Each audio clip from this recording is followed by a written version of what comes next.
ನನ್ನ ಎಲ್ಲ ತಂದೆ ತಾಯಿಯರಿಗೂ ಶರಣಾರ್ಥಿಗಳು. ನನ್ನ ಅಜ್ಜನವರಾದ ಶ್ರೀಯುತ ಬಸಲಿಂಗಪ್ಪ ಶ್ರೀಶೈಲಪ್ಪ ರಾಮದೇವ್ ಹಾಗೂ ನನ್ನ ಅಜ್ಜಿಯವರಾದ ಶ್ರೀಮತಿ ಶ್ರೀಶೈಲಪ್ಪ ಶ್ರೀಮತಿ ಈರವ್ವ ಶ್ರೀಶೈಲಪ್ಪ ರಾಮದೇವ್ ಅವರನ್ನು ಮನದಲ್ಲಿ ಸ್ಮರಿಸುತ್ತಾ ಒಂದೆರಡು ಮಾತು. ನನ್ನ ಅಜ್ಜಿಯವರು ನಾವು ತುಂಬಾ ಚಿಕ್ಕ ವಯಸ್ಸಲ್ಲಿದ್ದಾಗಲೇ ಅವ್ರು ತೀರಿಹೋದ್ರು. ನಮ್ಮ ತಂದೆಯವರು ಅವರ ಬಗ್ಗೆ ತುಂಬಾನೇ ಹೇಳ್ತಿರ್ತಾರೆ.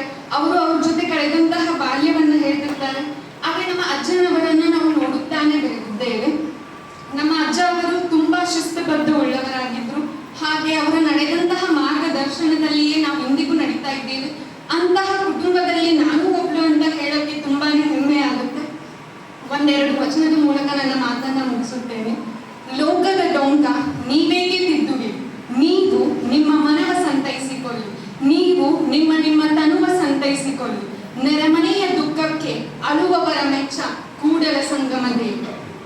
ನೀರ ಕಂಡಲ್ಲಿ ಮುಳುಗುವರಯ್ಯ, ಮರವ ಕಂಡಲ್ಲಿ ಸುತ್ತುವರಯ್ಯ, ಬತ್ತುವ ಜಲವ ಒಣಗುವ ಮರ ಮೆಚ್ಚಿದವರು ನಿಮ್ಮ ನೆತ್ತಬಲ್ಲರು ಕೂಡಲ ಸಂಗಮ ದೇವ.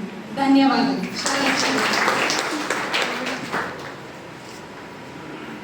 ಸೃಷ್ಟಿ ಸುರೇಶ ರಾಮತೀರ್ಥ ವಿದ್ಯಾರ್ಥಿನಿಗೆ ಧನ್ಯವಾದಗಳು. ಈಗ ಆನಂದನ ಮಗ